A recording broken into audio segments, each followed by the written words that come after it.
Welcome to True North Talks with AK, proudly sponsored by Settlin, Sudbury's one and only hospitality service for newcomers in Canada. Today we have an inspiring guest who embodies the true spirit of community and ambition. He arrived as an international student in Canada and built a successful life, currently working as an assistant manager at Scotiabank, co-founded the Sudbury Bhangra Club, the Kings Cricket Club, currently serving as the board of governors at Cambrian College, and now he's starting his own business, Chardikala Turbans. Gurpreet Singh Broca is making waves in Sudbury. Hi GP bhai, welcome to True North Talks. Chardikala Turbans, thank you for having me. I'm truly thankful to you for making time in your extremely busy schedule. And guys, be ready for an uplifting conversation when it comes to business, community, and the true mindset you need to build a successful life in Canada. Congratulations GP bhai on Chardikala Turbans. One of the biggest thing that comes to my mind right now is what inspired you to start Chardikala Turbans, and how do you think this business is going to help Sudbury as a community? Thank you for the lovely question, AK, and thank you for having me again at this very special show. Quite an honor for me to be here at your inaugural podcast. You know what, I think the question is really rooted in why Chardikala Turbans and why in Sudbury only, is because I think in the past few years, Chardikala has been my main motto in life. Like, that has been the slogan that I go after, learning it from my faith, which means, especially what it means is eternal spirits of high optimism. And I'm a very strong and firm believer in that. Personally, from my own personal journey as well as my professional journey. So I thought about doing something for the community, which is very much going to help especially the newcomers, but also the people who already called Sudbury home from the past few years that I've made my own stretch as a journey.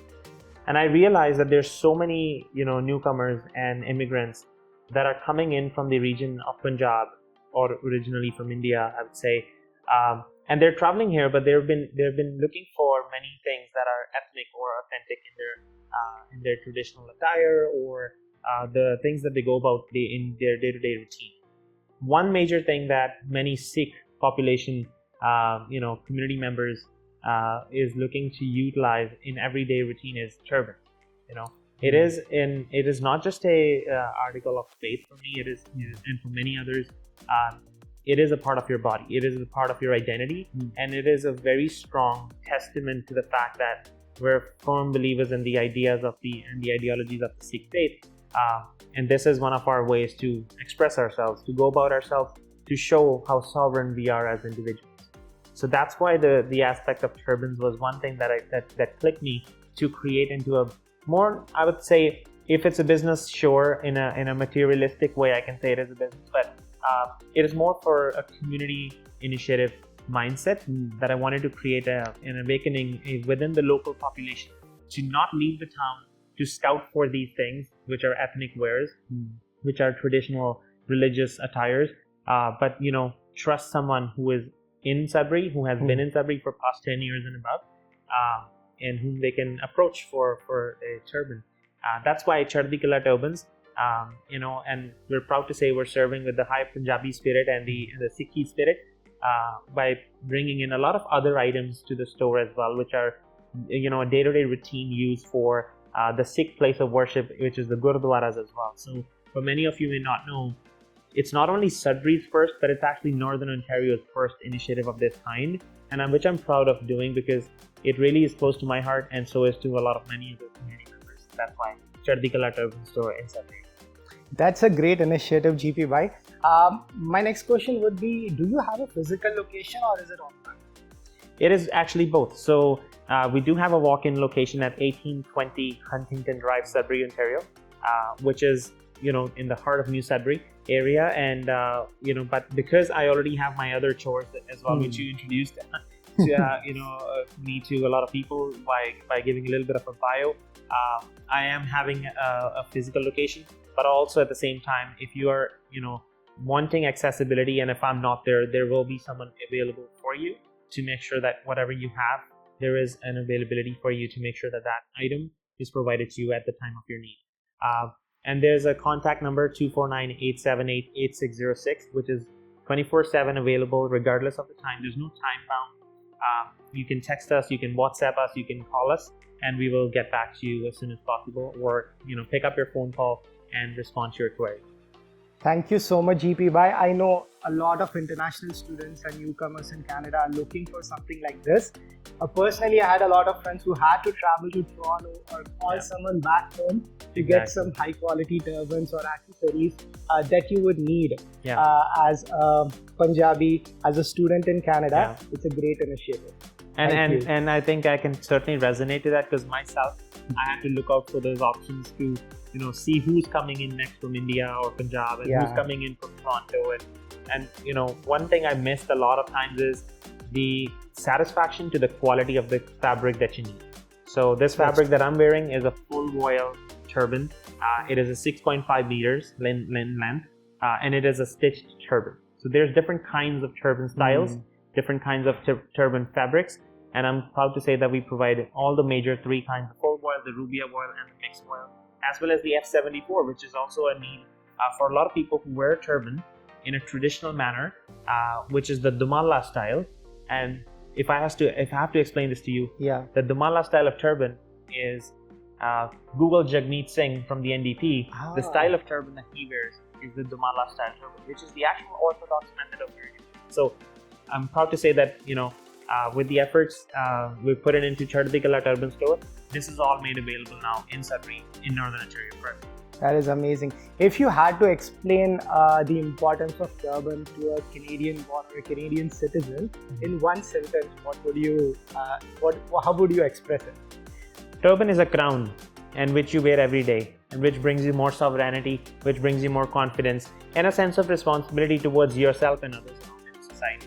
Because now you're looking different, you're always being looked at, and you're always on stage. So when you're doing all the chores or all the deeds, you got to be responsible towards your local society and contribute back in a meaningful manner.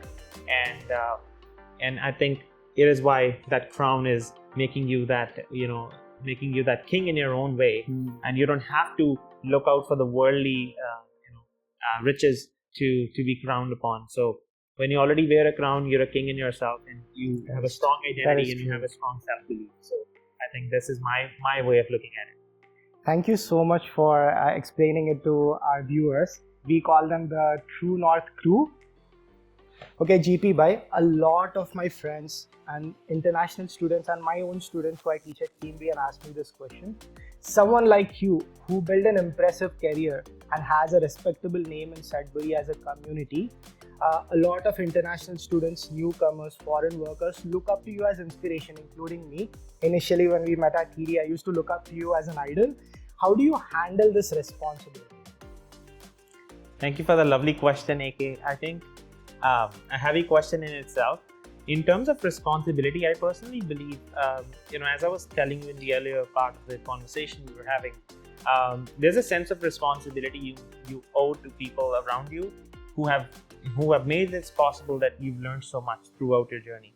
Me personally, coming in at 18 years old in Sudbury, I learned a lot of things to go about in my daily life through this community of Sudbury itself. That's why I call it home still after 10 years, almost a decade now, actually about a decade now.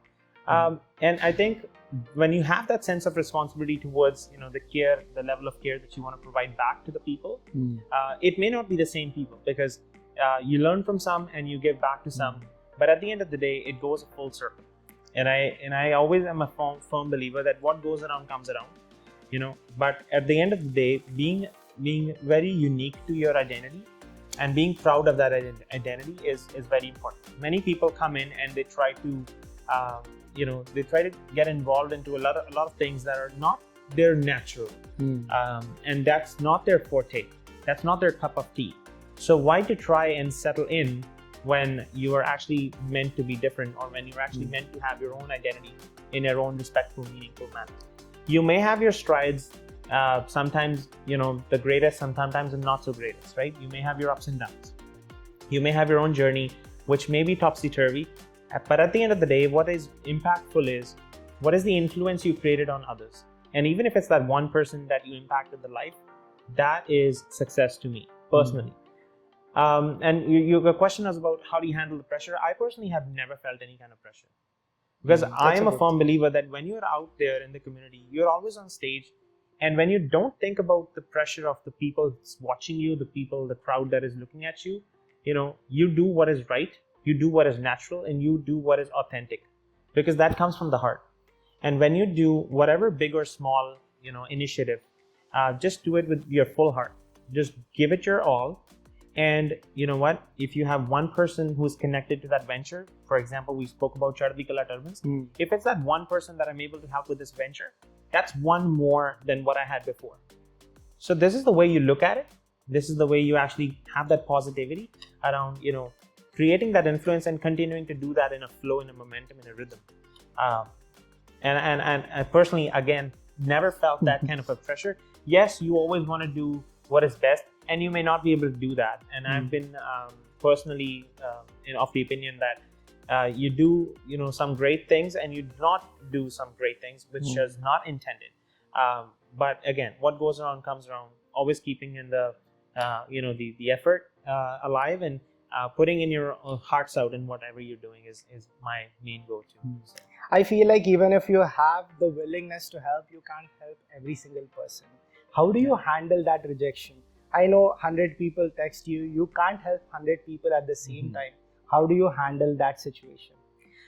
Good question again. I would say, if 100 people are reaching out, you can possibly reach out to 90, 95, maybe 25, maybe 5 in a day.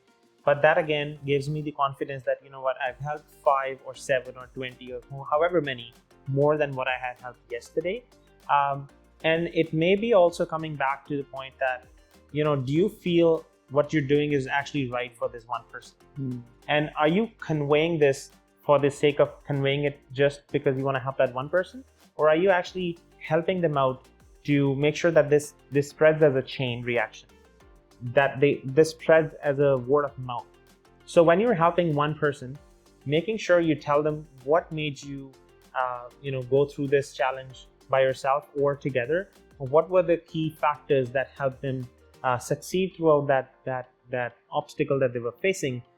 And then make sure you let them know that, now if you know someone in the same situation, go out and tell them the same thing.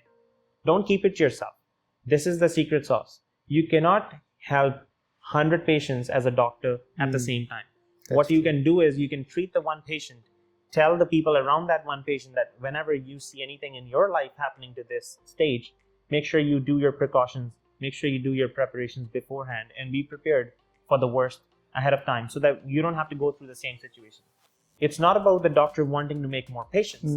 It's about the doctor's willingness to help others around them who may not need the help, but it's about the message that needs to spread out. So my go-to is, if I'm helping that one person, I really rely on that one person to be the ambassador of that change itself that I'm trying to create, that person is trying to create in their life, so that it actually spreads.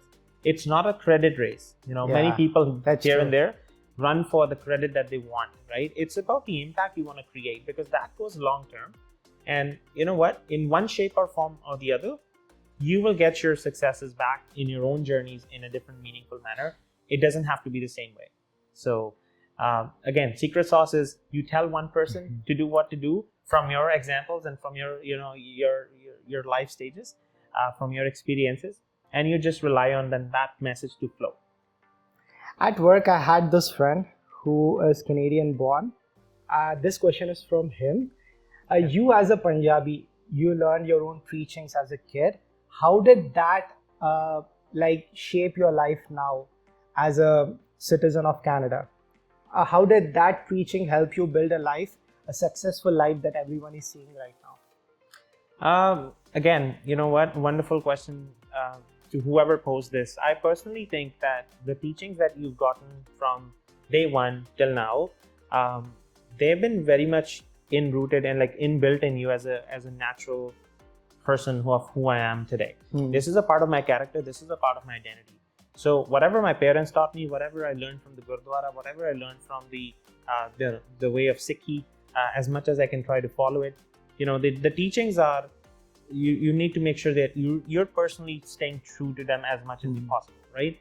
It's not about showing to to others what it means to you. It's about, are you really, doing justice to what you're thinking yourself? Like, you have to be true to yourself first. You can't be out there preaching to others if you don't have lived experience, or if you don't even preach that to yourself in your own life first.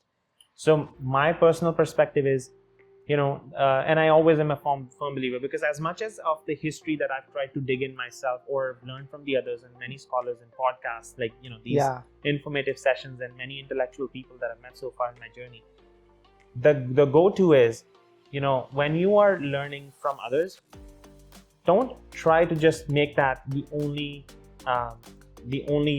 final word. I personally respect the intellect that I get, but you know what? Do your own research. Doing That's your own digging, important. understanding whether that person is actually telling you that, sharing the right wisdom, and is it even applicable to your life scenario? Because everybody's life circumstances are different, So what I recommend to others as well who are listening to this is, understand that there's a lot of wisdom out there. You need to only utilize what is applicable to you. It doesn't have to be, everyone's cup of tea again. Not everybody can be Yuvraj Singh in cricket, That's and true. not everybody can be a Sachin Tendulkar in cricket. But at the end of the day, we equally have a major amount of respect for Virat Kohli. Yeah. But he has a different style of playing the cricket. And has he not made the success? He's made a lot of success. We may have some brilliant cricketers in Sudbury, right? But they may have a different style and a template of cricket that they follow. So at the end of the day, it's about how do you utilize the wisdom that you have around you to best, put to use in your life scenario. I have a follow-up question with what you said. I see a lot of kids, 18, 19-year-old kids, especially from Punjab or even from Hyderabad, where I'm from. What would be your advice for them to actually keep using the culture, the ethics that they learn back home and apply it here in Canada?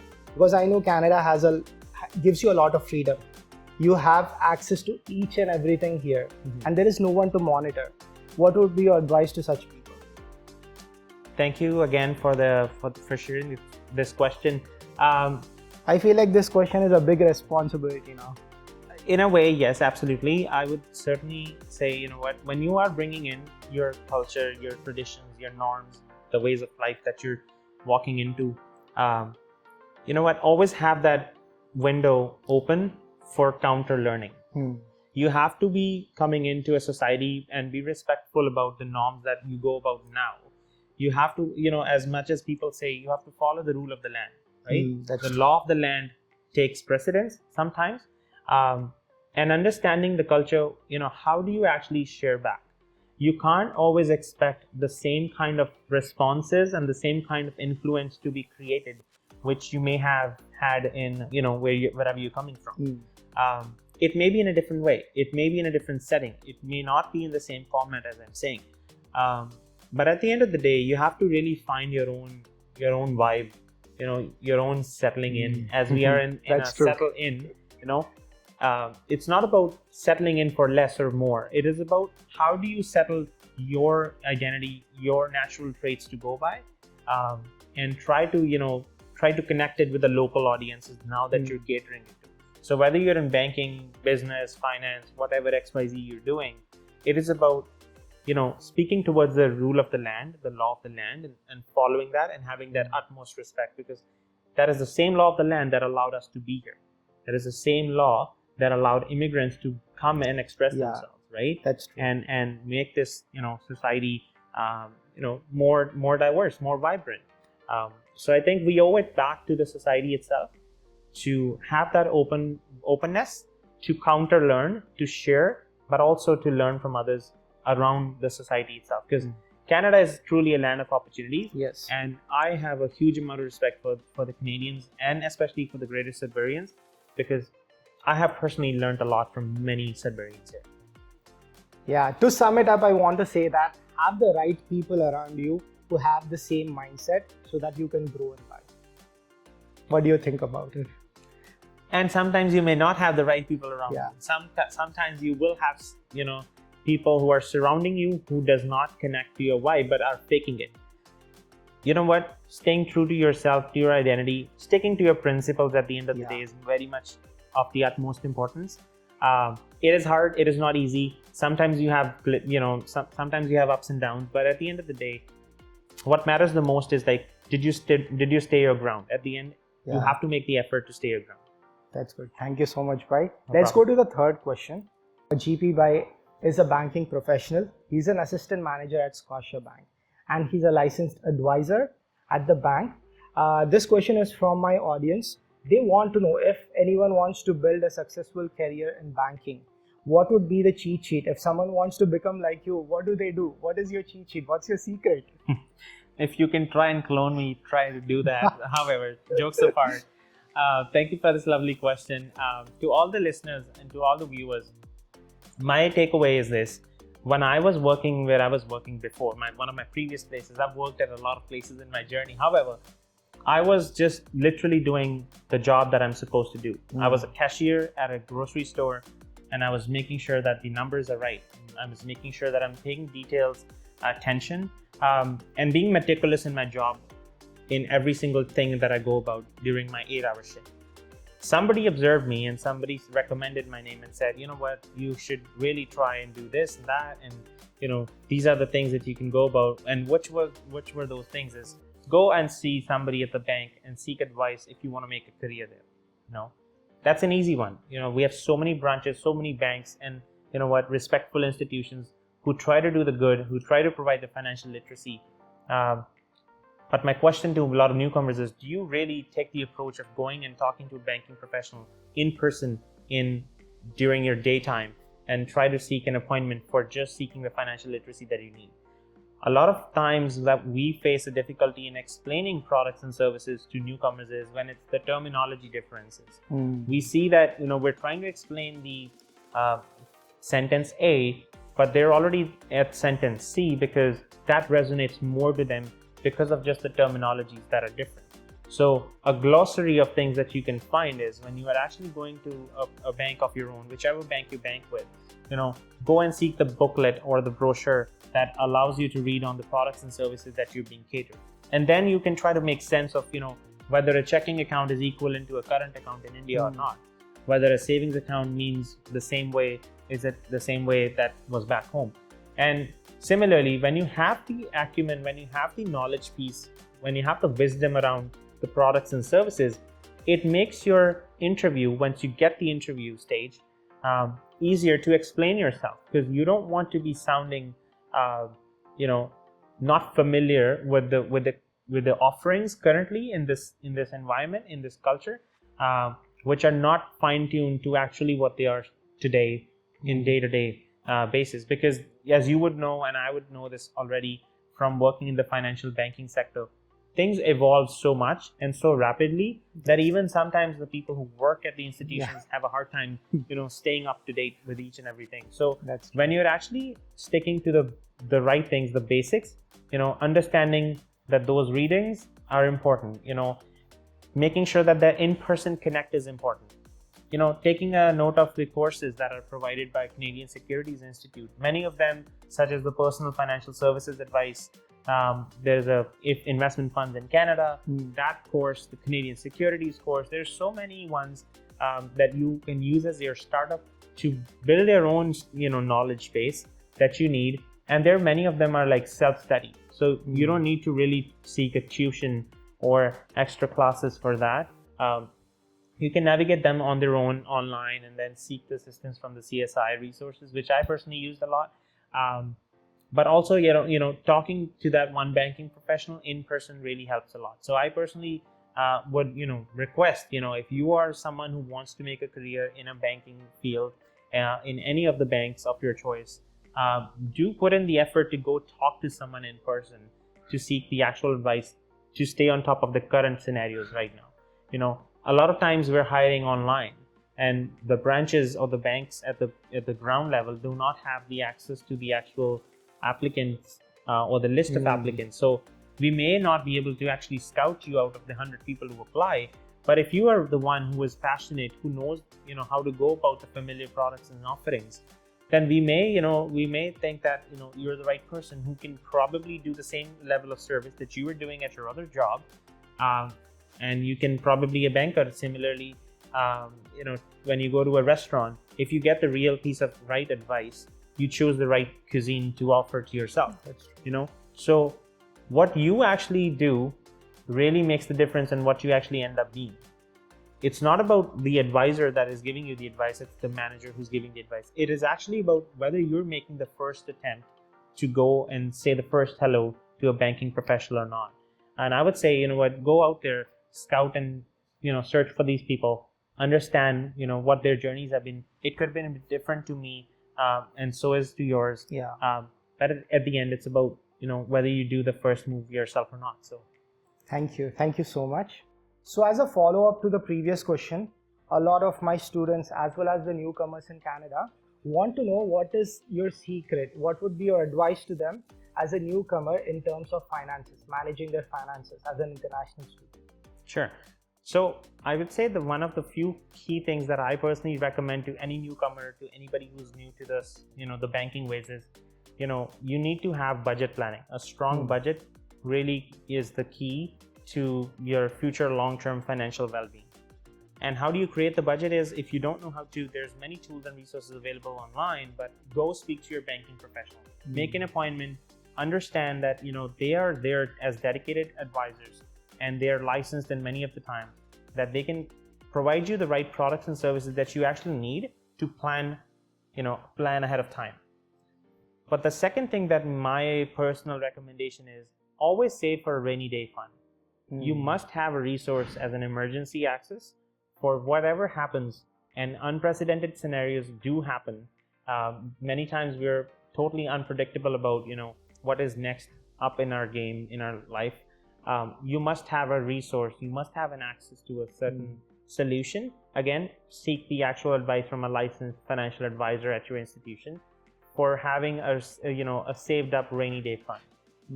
But the other thing is, are you planning, which is again interconnected, integrated to all this. Many of the times I hear from people like, you know, oh, my dream car is a Dodge Charger and my dream house is like, you know, a 5 BHK, whatever. You may have your own dreams, and you know, you have your own pictures and imaginations to achieve, which is wonderful. But are you planning for them in the longer term? They're not going to happen in a fortnight unless you win a lottery, right? Even if you win a lottery, you must have actual financial acumen, the knowledge piece, and the right piece of advisors around you to be able to make sure that that money, you know, goes out for a longer term and not just as a short-lived success, and it's not just a short-lived joy. So saving for retirement, saving for long-term solutions, saving for your first dream car, saving for your first down payment of your first dream home in Canada, these are some achievable things. And you would be surprised, like sometimes it starts as little as $25 a month. You know, you're setting aside not even a coffee a day to make sure that you're successful and end up having 5,000 square feet property. That could be one thing, but like, you know, you have to really start putting the effort into the vision that you have to achieve, and that could be as little as possible, as much as your pocket affords, and it could be as soon as you can start. It doesn't have to be, you know, the right moment is, oh, when I'm 23 years old. The right moment is never about the age. It's about whenever you can start, it's good. Start as soon as you can. Perfect. Thank you so much for the advice. Okay, GP bhai, everyone knows that moving away from home, moving to Canada is overwhelming, it's stressful. What would be your cheat sheet to a successful life in Canada? In my point of view, again, this could be specific to my own personal journey. I would really resonate with the fact that, you know what, whenever you're arriving in Canada, before you're coming in, do your research about where you're going. Do your research about the resources that may be or may not be available to you when you land here. Do check on the culture that you're coming into. Is it, you know, am I coming into a place which would really fit me in appropriately, the right way that I'm, you know, expecting it to be, or is it something different than what maybe I have to do the first effort to explain myself and my identity and whatnot. And many of the times there's a culture shock about how do you go about in your daytime as well as your evening times, right? And many of the stories that you hear about people is, oh, I did not even know that the shops close at 5 o'clock.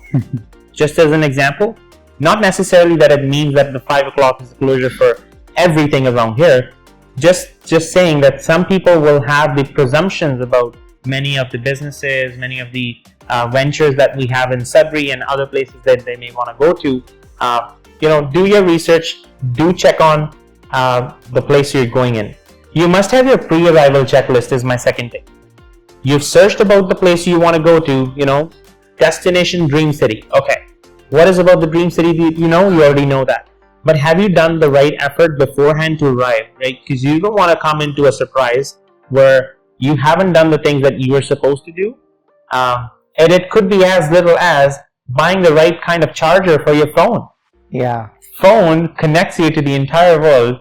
And if you end up in a space where you don't have any connectivity, when you don't have the right currency, when you don't know the language, you struggle. In simple words, you need to have these little basics done right, and it doesn't have to be sticking to just these. These are just small mere examples.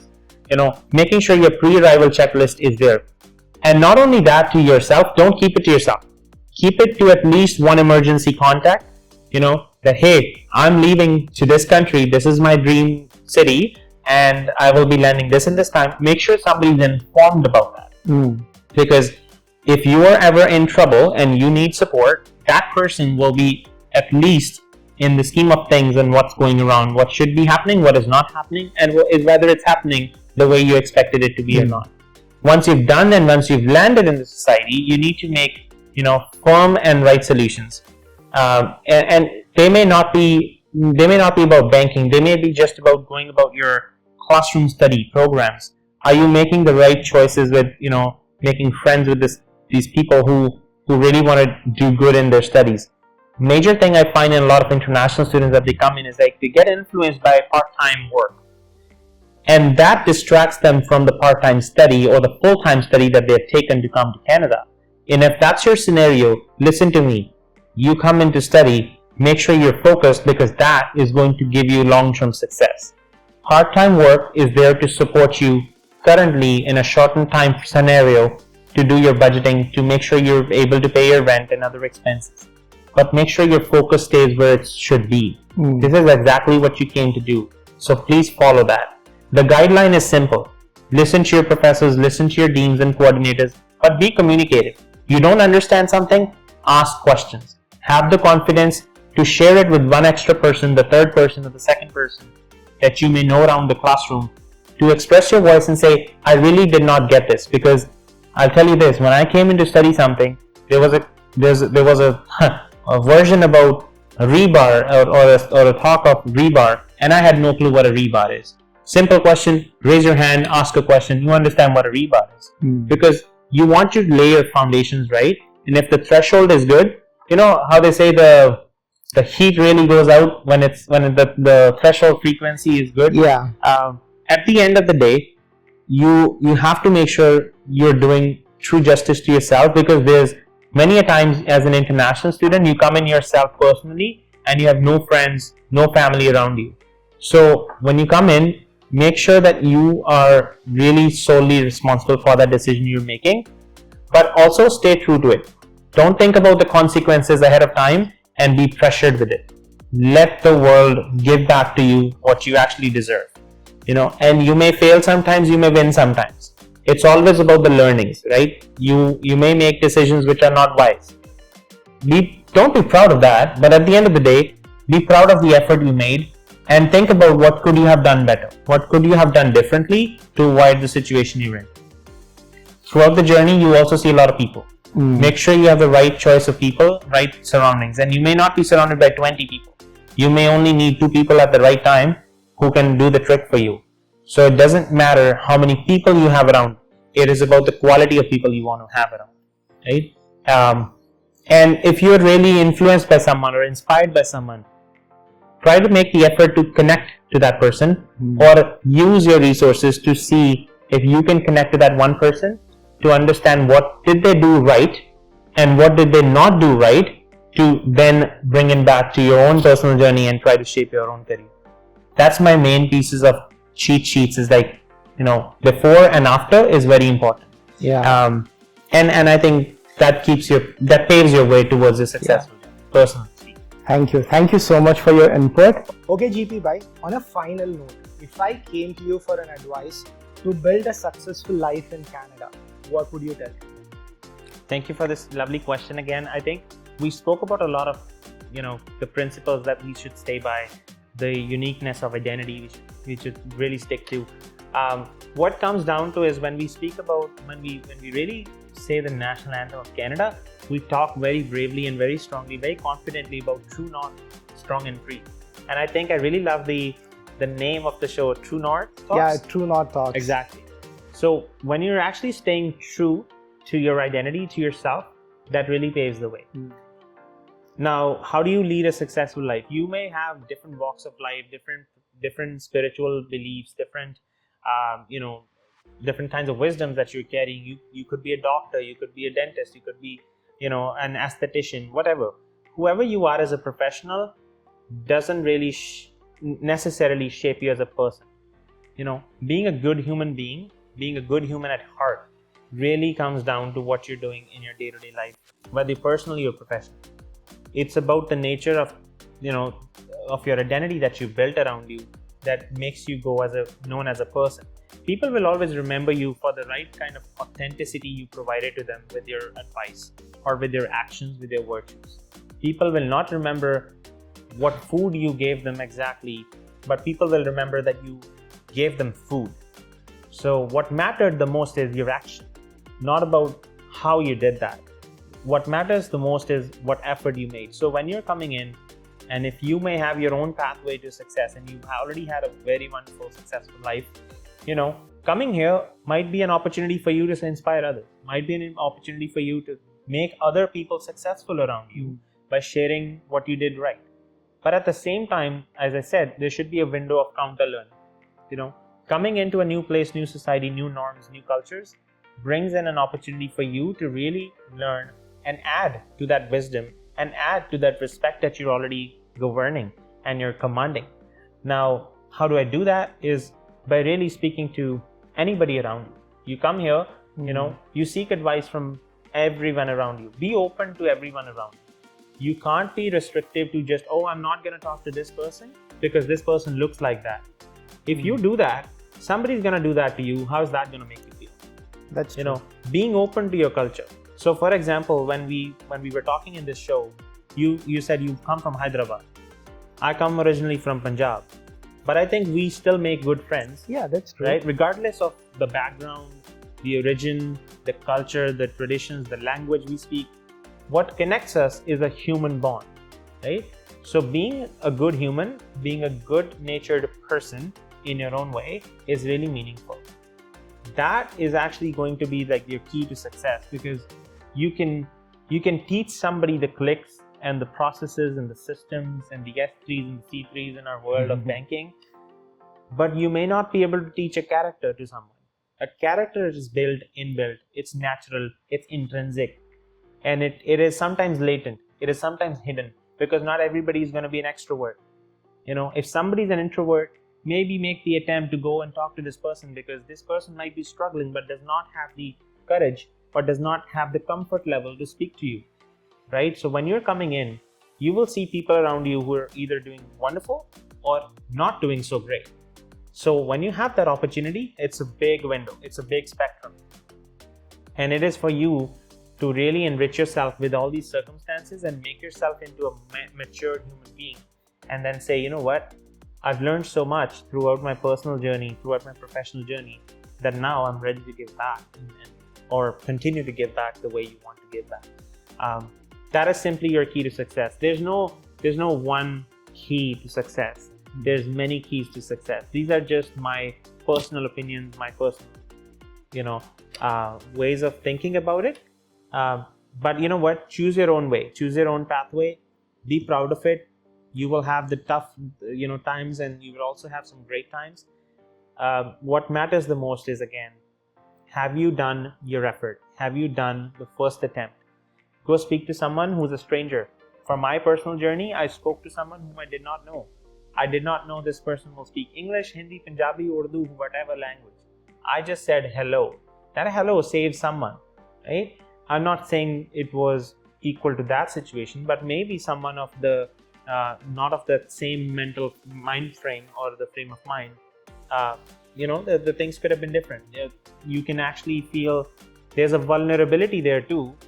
But if you overcome that vulnerability at that 1 second, that one moment that you think about it, you actually there's a whole new fortune that you open up for yourself by just that one small little action. But you know what? Being confident, being unique, and being proud of your identity is my way to go. That's my advice. Thank you so much, GP Bhai. I am happy that we end this podcast with a powerful statement of believing in yourself, trusting in God. And I always tell everyone, the universe is watching you. Stay tuned. Follow True North Talks, follow Settle In, and don't forget to follow AK Talks Music.